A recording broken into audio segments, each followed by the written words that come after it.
Assalamualaikum warahmatullahi wabarakatuh. Salam sehat, salam sejahtera buat kalian semua para pecinta ikan cupang dimanapun Anda berada. Jumpa lagi di sini dengan gue Cep.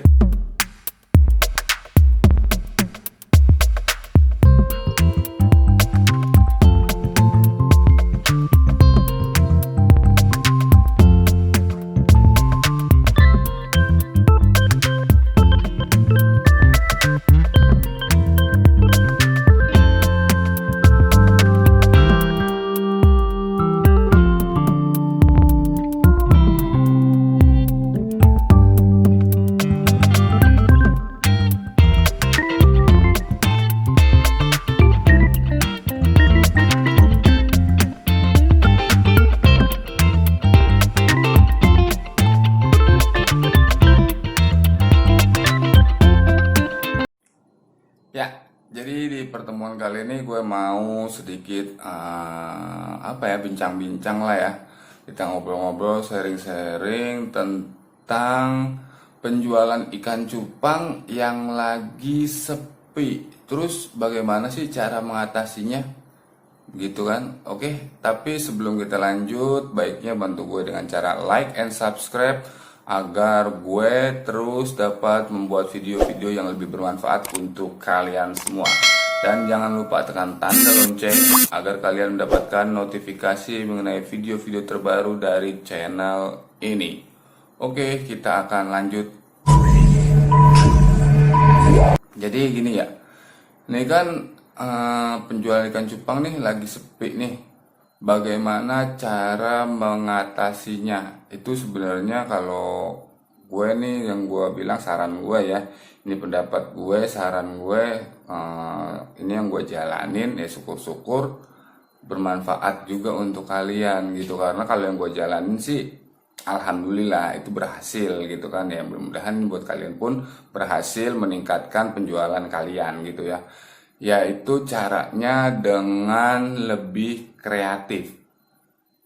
Kenapa gue bilang lebih kreatif? Nah, kreatif dalam segi apa dan bagaimana maksudnya yang disebut kreatif itu? Nah, kalau gue sendiri ini lebih kreatif dengan cara sering-sering mengawin silangkan ikan cupang ya.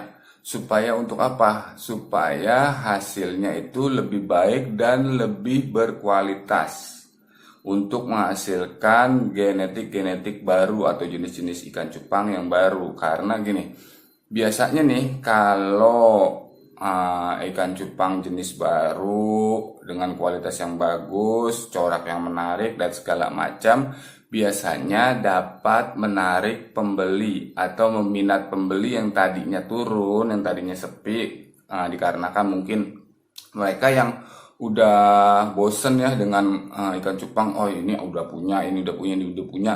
Tapi begitu ngeliat ada jenis yang baru, biasanya itu bisa menarik minatnya si pembeli ikan cupang begitu. Itu yang pertama ya, lebih kreatif untuk mengawinkan ikan cupang dengan mengawin silangkannya ya dengan jenis-jenis yang lain. Yang kedua, kalau gue lebih kreatif memasarkan ikan cupang. Maksudnya apa nih? Nih, seperti contohnya gini nih. Biasanya kan gue kalau mungkin penjualan ikan cupang itu cuma di rumah atau di kios-kios aja atau cuman offline lah bahasanya ya. Itu kalau dengan keadaan seperti ini karena di lingkungan gue mungkin udah kurang ramai, jadi ya udah gue coba dengan online begitu. Nah, biasanya nih kalau dengan cara online itu lebih menarik peminat yang lebih luas. Kalau umpamanya offline itu paling lingkungan sekitar kita, sekitar rumah, sekitar kampung dan lingkungan kita. Kalau online biasanya lebih luas gitu. Nah, yang biasanya offline pindah ke online, harus lebih kreatif seperti itu. Nah, yang online yang biasanya hanya grup-grup sekitar lingkungan atau grup-grup wilayah sendiri, diganti harus naik lagi ke grup-grup Nusantara atau seluruh Indonesia. Biasanya gitu. Kalau semakin lebih luas cakupannya, biasanya lebih banyak peminatnya atau lebih banyak pasarannya, marketnya begitu. Yang biasanya cuman hanya di Nusantara, di Indonesia, bisa ditaikin lagi ke grup-grup internasional, ke mancanegara, ke luar negeri. Karena pemain ikan cupang ya bukan hanya di wilayah kita doang nih. Bukan hanya di wilayah kita, bukan hanya di negara kita, tapi di negara-negara luar pun sebenarnya banyak sekali peminat-peminat main ikan cupang.